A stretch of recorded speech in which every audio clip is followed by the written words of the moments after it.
Avengers Infinity War. It's finally here. What's up, guys? I'm here with my friend Anthony. We're getting ready to go see Avengers Infinity War tonight, and we wanted to give some of our pre-movie thoughts of what could happen, who could possibly die, some things that might happen that we haven't thought of, just a general discussion of what our thoughts could be before we actually see the movie. So me, I definitely think people are going to die. I think that a lot of the main characters, some of the older ones like Captain America, even Tony Stark, I don't want to say that, but he might be on the chopping block. Oh man. Thor, it looks like Thor could be offed. I think we both think like there's a good chance that Loki could go. Definitely. Just because of how he has the Tesseract in the beginning and things like that. I don't know. We're both excited. We don't know what really to expect, but you know, everybody has their theories and things like that. So I just think that definitely there's going to be people dying, and absolutely, yeah, whether it's Captain America, Thor, even like some side characters like maybe Hawkeye, or people who are kind of ancillary like Warhammer maybe, or Hawkeye, yeah, Hawkeye, because we haven't seen him. I haven't seen him at all. Yeah, so why don't you tell me some of your thoughts? Well, yeah, like Joey was saying, like I definitely think Loki's on that chopping block, and just from examining the trailers and all, and like just knowing like the history of the MCU, you think about it, it's just like the whole very first Avengers movie, like Loki was the villain, and the whole reason why he was the villain is because Thanos gave him the staff, right, which had the mind gem in it and everything, so he could get the Tesseract. Yeah. And he pretty much failed at that, and he hasn't seen Thanos since. Right. So it's like seeing Thanos in this movie, Thanos being a real big badass villain, like what's the first thing you're probably going to do to the henchman that failed you? Yeah, probably pull a Vader on him. Exactly. And off him. Yeah. Exactly. And like the thing is, you know, it's like if you watch the trailer, you see Thor like kind of like in agony, but then you see like Loki hand over the Tesseract, then you straight up don't see Loki any more at all in the trailer. So it's just like, I don't know. I feel like there's a good chance that he's on the chopping block, especially because of the fact that like they said that fan favorites will like be dying in this movie, and like Loki's definitely a fan favorite. Yeah, he is. You know what I mean? One specific character I definitely think might be on a chopping block, though, as I was telling Joey before, is Scarlet Witch. Which only because it's the fact that, like, you know, she's already a powerful character, like, lore-wise, but the fact we hasn't really been able to explore that, like, she's always been, like, a side character and everything. True. So it might be an expectation that, you know, they're going to explore that later, but then, like, you know, she might just die, and that might not even be a thing, because they might focus on other characters and whatnot. Yeah, so. yeah, I mean, they're definitely going to have to make room for some of the newer characters. Yeah. Because they're introducing a ton more. We know that Captain Marvel is eventually going to be a part of the crew. Right. Like, they're going to have to make room somehow. And we know a lot of the actors, their contracts are going to be up, and they want to move on to different things in their careers, which is understandable. I mean, absolutely. And the actors don't want to be just superheroes their whole careers, I'm sure. But yeah, I think that's interesting about Scarlet Witch. I think we both have similar thoughts on how Thanos could eventually be defeated. I know he won't be defeated in this movie, I assume at least. But I hope not. yeah, hopefully not. I mean, hopefully they don't pull. We've been waiting Hopefully they don't pull a Last Jedi on us and off man. Thanos in an unceremonious way, and he's just gone. But like we both think that what's her name, Nebula, could have a role in Thanos' eventual defeat. That's right. Maybe Black Widow, because we think it could be like an unsuspecting character. Like you have this super powerful character in Thanos, and you expect another really powerful character to end up defeating him. But what if they kind of switched it and they made it Black Widow, who nobody would expect? Nobody would expect that. But I also think Adam Warlock could come into play in the second movie. Yeah. So like he could be, that. he could be the one with the Soul Stone himself, because we haven't seen that at all. And we saw the little teaser at the end of Guardians of the Galaxy 2 where they had that big gold cocoon, and that's like how Adam Warlock. Be surprised he makes an appearance in this movie. Right. I think somebody might die in this movie, but I think they could work a way where they bring them back in the beginning of part 2 using the time gem that Doctor Strange has. Like, so if Tony Stark died at the end of this movie, or Captain America, or one of the main characters, they could somehow work a way where they bring them back with the time gem, something like that. Maybe even the soul gem. Like, because if somebody dies and then Adam Warlock shows up in the second movie, he might be able to resurrect them or something like that. Soul gem, so. I mean, and that's the thing. We literally don't know anything about the Soul Gem, so yeah, probably it might have that possibility or anything, you know. Yeah, so it'll be exciting to see. What if you had to put money on it though, like between Stark or Rogers or both, which one you think's done in this movie? Which one are you gonna go with? It's got to be Captain America, just because of the contract stuff, and because Tony Stark, or Robert Downey Jr. is Tony Stark. Like, I don't know if there's been a more perfect casting ever, and he absolutely loves that role, and he loves being that role for people, like just for all the little children and all the charity stuff that he does. And Captain America would make sense because he's like the typical hero, so him sacrificing himself would make a lot of sense for like a narrative.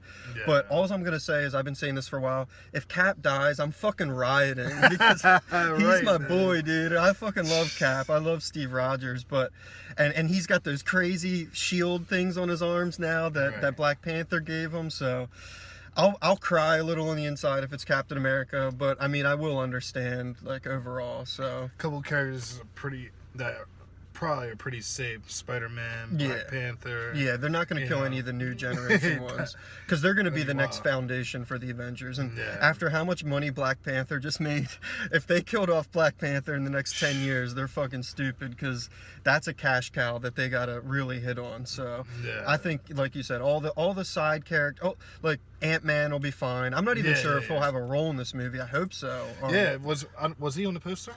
I can't remember off the top of my head. I mean, all the Guardians of the Galaxy will be fine, like, but yeah, some of the OG. I mean, actually, what you were saying earlier, like, if one of them probably had to die, maybe like Nebula. Yeah, you know what I mean. But I don't think she will die until like maybe later. Yeah, like sacrificing herself because she has a connection to Thanos and things like that. Right. So it's all hard to predict now, but those are just some of our thoughts before going in and seeing the movie. And we're gonna do a reaction right after we get out, so we'll let you know what our first initial thoughts and feelings are on everything that happened. And we're excited. So, anything else? Nah, that's all I gotta say. You know what I mean? Time to see the Avengers assemble. Yes, again. sir. All right, all right, guys. We'll see you in a couple hours. Thanks. Right, wow. All right, everybody. We just got out. Just got done seeing the movie, and wow, it was fucking awesome. Amazing. Yes, it was great movie. Yeah, tons and tons of awesome character dialogue between all our favorite characters. Hey, by the way, the first few minutes are going to be spoiler free, and that we're just going to give you the gist of what we felt, and then we'll go more into spoilers. Absolutely. So, yeah, just first feelings. It was awesome. It was exciting. It didn't feel any bit like 2 hours and 30 minutes. Like, I just wanted more and more. Great. I didn't even realize how much time went by at all. I didn't realize just how long the movie was. Wow.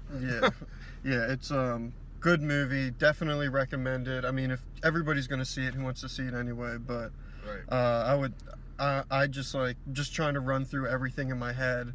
I can't really think of anything that was really awfully disappointing. They did every character justice, and exciting from start to finish. Thanos is fucking awesome. Great villain, yeah. Great, a lot of screen time and everything. It wasn't like nothing cheesy. Yeah. Thanos really was good. So you feel the same way? Yeah, I mean, the movie to me was really amazing. You know, like pretty much from the first 5 minutes onward and everything, just complete non-stop action and everything. You know, they had a couple of scenes where they catch up with the dialogue and everything that kept the movie going. But I mean, man, like, there's everything we've seen just happening, and like so many plot twists and everything that I wasn't expecting. It was great. Like, it's something that will definitely treat your eyes well. Yeah. So I guess it's hard to talk about the movie without getting into spoilers. It really is. So like, So we're gonna start dropping spoilers now.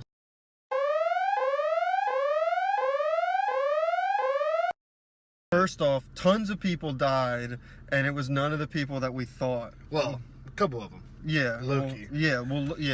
That was crazy. Loki got killed in the beginning. Yeah. He got an honorable send-off though, because he was trying to do the right thing, and Thanos saw that coming real quick and squeezed him like a grape. Heimdall's gone. Yeah, he got killed pretty quickly, and all the original Avengers that we thought would die are still alive. All of them still alive. With the craziest plot twist is right here is the ones that are dead. Gamora died. We were betting on. I said Nebula. Yeah, Was, you know, yeah. Gamora got killed. And then the ones disappearing at the end. Man, I said there's no way they're getting rid of Spider-Man and Black Panther, and here they are. They're the ones on the list that actually disappeared. Holy shit!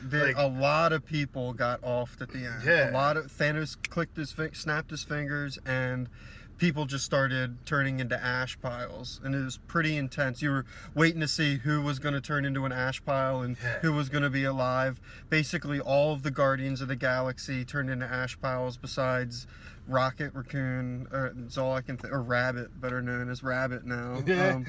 That was hilarious. Thor kept calling him a rabbit the entire movie. Yes. That was hilarious. Yeah, there was a lot of good humor, but and holy shit, how powerful Thor is! Yeah, Thor is OP now. Like I love it. Yeah, that's how he should have always been. Yeah, he withstood the power of the star. Just trying to think of it. All the play between the different characters using their powers was awesome. When they're all fighting Thanos on Titan, and you see Doctor Strange creating all these portals for Spider-Man to jump through, and they're all using their abilities. Doctor Strange gets to show off a bit and turns into hundreds of Doctor Stranges, and it was just quite incredible how they were able to use everything together. And then in Wakanda, when everybody's fighting together, was so cool. It was Bruce Banner in the Hulkbuster, which what a lot of people were saying, like they thought it could have been him inside the Hulkbuster suit. Yeah. What I thought was interesting, he didn't actually go Hulk like once in the movie. Yeah. Only in the very beginning was he actually the Hulk. Yeah, he didn't go Hulk at all. A lot of that stuff that we seen in the trailers, that I want to comment on that because that was pretty well done. Like a lot of stuff we seen in the trailers actually weren't in the movie. Yeah. So it's just like, you know, we see how like a lot of these movies and everything give away a lot of the movie in the trailer and everything. That didn't happen here. Yeah. So and a couple of scenes that were in the movie were kind of redone in the movie than they were in the trailers. True. So, Yeah, that's true. It was pretty cool. Yeah, you didn't really get much from the trailer of what was going to happen because they went into space. Like Tony Stark and Spider-Man and Doctor Strange got taken on a spaceship. Yeah, when that happened, I was like, holy shit, like this is about to get wild. And then the one scene we were just talking about, Tony Stark gets impaled, and like the whole theater just went absolutely quiet. Nobody wants to see Tony Stark die. Yeah, and every drop of air in the theater was sucked out at that moment, and everybody was like, like wow. And then it's pretty amazing. And then Doctor Strange gives the gem up, and I originally thought that was kind of weak. I thought that was kind of weird how Doctor Strange gave the gem to Thanos so quickly. But Anthony had said how he had gone back. Yeah, he went through the future. Yeah, there was one scene in the movie where it's just like, you know, Doctor Strange sits there and uses a time jet and goes to observe all the different futures. And like, I think he said it was like 5 million or something. Yeah, it was like 14 million. Yeah, it's some ridiculous number. Yeah. And he said there was only one way of like defeating Thanos, like only one possible outcome, where it's like Thanos loses and everything. So like, as Joey was saying, he goes on from there and everything, and it's like he ends up giving a time gem to Thanos. So yeah, so we're thinking that outcome that he saw in his mind played out where Tony Stark is intricate in the way that Thanos will eventually be defeated, because the way that I interpret it, he saw Thanos being defeated, and Tony Stark was a part of that. So when he saw Tony Stark dying, Doctor Strange did, he realized, well, the outcome that they want to get to, obviously he doesn't have the time gem anymore, so he gave that up for his life, you know. So and now they're stranded on Titan now, him and Nebula. Yeah, him and Nebula stranded on Titan. Interesting duo. Yeah. Everybody's like divided right now. Yeah, it's pretty crazy. Just I can't even think of everybody that's left. That's what I was going to say. It's like, this is the first time like I've seen like a superhero or comic book movie where like you really felt like, damn, they lost. Yeah.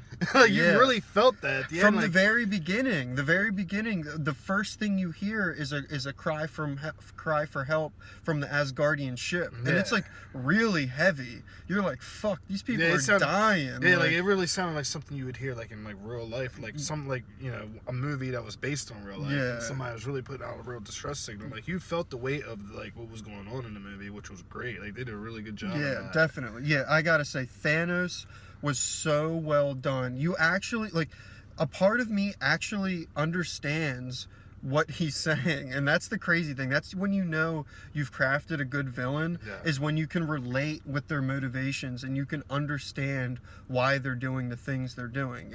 And I know that the origin story is he's doing it to please Death and all that, but this actually works better in a way because it's actually realistic. I mean, just doing it for some booty from Death is kind of like, I don't know, that's not as well really developed. Play it well in a movie. Yeah, especially like the way the MCU is right now. Too, yeah. Like, So exactly. So the way that they handled it, I think, is really well done. And then using Gamora, weaving that into the story, and then let's bring. Yeah, I know and you then, were to say yeah, Red Skull. Yeah, Red Skull made an appearance. He was Yeah. the watcher of the Soul Stone, and he was the one who told Thanos that he needed to make a sacrifice of something he loved. And it's crazy because Gamora starts laughing, and she's like, "That's funny, Thanos. You've wasted your whole life trying to get to this moment, and life tricks you because you need to give up something that you love, and you don't love anything." And Thanos then has a tear rolling down his eye, and he's like, "Actually, I do love something, and it's you, but I'm sorry. Like, I'm still gonna give you up." And that's just like, it shows so much depth to the character. It really like does. that's just one scene is so powerful, and it's really well done how that's written, because you do feel for Thanos in a like sideways kind of way. Yeah. And I'm just like, Very misguided, but you know. It's yeah, very definitely, human. yeah, Very exactly. human. Yeah, you can understand why he would think that way, and just like the way that he was using the Infinity Stones was cool as hell. Yeah. Like, he was changing reality, he was tricking people, he was using it to manipulate time. Just everything. All the action scenes were so well done. I mean, I can't really think of anything that was kind of corny or that wasn't that took me out of the movie at any point. Yeah, I Like, thoroughly enjoyed it. Yeah, I thought he had a bunch of henchmen, and the one guy, his name was Maul or something. I don't know his full name, but he was like telekinetic, and he was really like stoic, and he was really intelligent the way that he spoke. But he was really funny too, because like they would land on these planets and they'd be murdering all these people, and he'd be like, "Oh, you be thankful, you have been chosen, you have been blessed with mercy from Thanos," as like they're just killing people. And and he had some cool duels with Doctor Strange, and he dies because he gets sucked out into space. He doesn't pull a Princess Leia. Yeah, it reminded me of The Last Jedi, and I was waiting for him to be out in space all frozen and to open his eyes up and float back to the ship like Princess Leia. But thankfully it didn't happen. They did it right. They let him die. Let him die. Yeah, but it was just cool as hell. Everything, the way the movie ends, you're like, how the hell, what is going to happen next? In the end credit scene, you have to stay for the end credit scene. What's his name? Nick Fury is actually about to phase out too, but he hits an emergency signal, and the symbol on it is the symbol for Captain Marvel. So we're all going to assume that Captain Marvel is going to make an appearance in the second movie, probably to save the day. Yeah.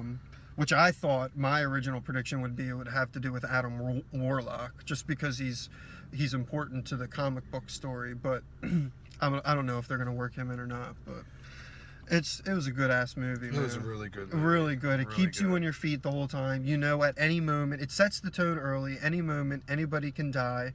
There's a lot of humor in it, Yeah. and at some points, like, I love the humor. I love the Marvel humor. I like it in Marvel movies. But even at some points for me, I'm like, all right, like I need some serious dialogue.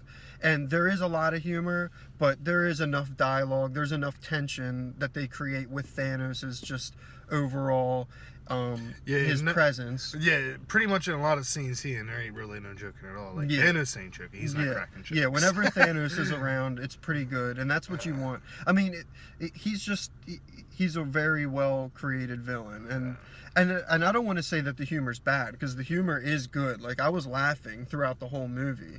That's not it. But I just like there to be a balance where there's still serious writing and there's still serious development and dialogue, and there was a lot. No Hawkeye. Yeah, no Hawkeye at No all. Hawkeye. He wasn't in it. No Ant-Man. No They make a Ant-Man. point to say that they're retired and they want to deal with their family stuff. So Yeah. maybe they'll make an appearance in the second one. Which is weird though, because I'm pretty sure Ant-Man was on the poster. Hawkeye wasn't, but I'm pretty sure Ant-Man was. Yeah. See, I can't say. I don't And know. that goes to tell you right there is like they did a lot of trickery with this movie to Yeah. keep it under wraps, so like there ain't no spoilers. That was a really good job. Yeah, it Really was good job. really good. Avengers 4 will probably be called Avengers Endgame Yeah. because they did say that like the Endgame has started. Yeah. Doctor Strange says that. Yeah, so Yeah, man, it was cool from start to finish. Just awesome. Just seeing all these characters that we've seen be shown to us over these years in different movies, and we saw them team up in Avengers and in Civil War, but on this scale with the Guardians, like when the Guardians of the Galaxy is introduced and they got the classic music playing, it's just like it brings you that feeling that you like, Get that it you back. love. Yeah, exactly. It's just really well done. All of them. I mean, Spider-Man's in it. Spider-Man's cool. He's his normal relentless self, or he won't give up. And they do got them spider claws on his. oh suit. yeah, That was yeah, he sick. got the spider suit. The and use of it's, those is really good. yeah, he used that awesome. He was really good. They even gave Mantis a lot to do, which was cool because she has a really like kind of unique skill set. But they actually used her effectively, even like in fights with Thanos, where she was like putting him to sleep or reading his feelings and things like that. And I want to bring this up too. Peter Dinklage is in the movie. Peter Dinklage is the dwarf actor from Yes. from Yeah, Game yeah, of yeah. Thrones and stuff. Right. But they made him a giant in the movie, which Yeah. was so funny. Like as soon as, because you obviously you know he's a dwarf, but then Right. you see him in the movie and they made him a giant, and it's just funny because you're like, oh shit, like that's pretty clever. That Like, was. and he had I like like a how he nice did little that. role as like somebody who helped Thor create his new weapon, Stormbreaker, which was cool as hell. Yeah, I like seeing that. Seeing him with Rocket Raccoon and Groot was cool. He said he could speak Groot's language because he took it. Thor said he could speak Groot's language because he took it as an elective in school. That's like, hilarious. like just like little lines like that. The stuff between Thor and Star-Lord was hilarious. Just it was all good. Seeing Doctor Strange use his magic in funny ways where he's sending enemies to, like at one point they're all fighting Thanos and Star-Lord runs, Tony Stark is distracting Thanos. Star-Lord runs up behind him and puts a bomb on him and starts shooting him, and as he's falling away from Thanos, Star-Lord gives him the middle finger and he just falls into one of Doctor Strange's portals and gets like just like things like that, how they're all working together. It's what you see in the comic books, and it's really cool to see it like really well handled, and how they all have their different personalities. The battle on Wakanda was awesome. Seeing everybody on their fight, seeing Captain America get introduced, just it was all really cool. It's all really good. Like I can't think of any real complaints. Yeah, no, I can't. No, Like, the only complaint I could think of was how Doctor Strange just gave up the Infinity Gem. But then thinking about how he's the one who saw the outcome, if they're writing it correctly, it could actually really work out and be something really cool that a lot of people might miss and then realize later on. So we gotta figure out what's going on with the Hawk. yeah, the Hulk. I think he'll come back around because he didn't turn into the Hulk this movie, but I think they're saving it for the second one, and he'll have his second chance because in the very beginning, he fights Thanos That was a one-on-one. pretty dope. Yeah, It was a quick fight. But it was yeah. pretty dope. Thanos at first lets Hulk beat up on him a little bit, but then Thanos just makes pretty easy work of the Hulk. I mean, I like that scene though because like right from the gate it showed you like the actual strength and power. Oh, of yeah, Thanos, right from the definitely, gate. yeah. And he only had the one, like he had the power gem right then, but he wasn't even like really using it in Nah. that scene. Like he was using right. his own strength. Even his henchman was like, no, let him go. Let Thanos have his fun. Yeah. Like it was just a little brawl for him. So That was pretty cool. yeah, so I'm just definitely going to go see it again. You got to think about everything and take it all See it in. a second time, a third time, Yeah. possibly a fourth. Yeah. I mean, there's a lot of stuff in this movie. There's a lot of things to see, and I'm sure there's lots of Easter eggs that we missed. So I'm just glad like all the characters that were seen and everything, all of them got really good like screen time, and like all Yeah. of them was relevant in a way too. Yeah. Like everybody played a role, even like the most minor characters Yeah. played at least a minor role. Yeah. Like, they weren't just there just for filler. Like Right, nobody exactly. was there like that for filler. Yeah, I mean, Warhammer was important on the Battle of Wakanda. Yeah. Or not Warhammer, War Machine. War yeah. Machine. Like everybody, even Black Panther's sister Shuri, I forget how you pronounce it. She was doing stuff, and just everybody Everybody had had a role. even the tribes from Wakanda that we saw in Black Panther had a Yeah. role. It was cool. The monk from that works with Doctor Strange. Yeah, it he was was helping him out in the Yeah, beginning. he was doing a lot in the beginning. Yeah. So it was a very enjoyable. Very movie. satisfying movie. Yeah, Very definitely I would good. see it again tonight if I could, but it's Yeah. like it's already late. Yeah, it's super late. So I think that overall that's our initial reaction and our thoughts on it. So Yeah, really good movie. definitely worth seeing. Definitely worth going to. I would. Just off initial rankings, off the top of my head, just first thought, I'd say I'd give it a solid like 8.5 out of 10. I mean, Yeah, that there's sounds like, a good rank. yeah, like I mean, there was no real issues that I can think of, but I don't want to rate it perfect because I still need time to think Yeah. completely over through everything. But just initial reactions, definitely very high, very solid 8.5. Very solid movie, you know what I mean? Yep. So I think that's going to wrap this up. I appreciate you guys taking the time and watch. Let us know what you think of the movie. Let us know if you enjoyed it, and we'll be back again sometime soon. Have a good one. See you later, guys.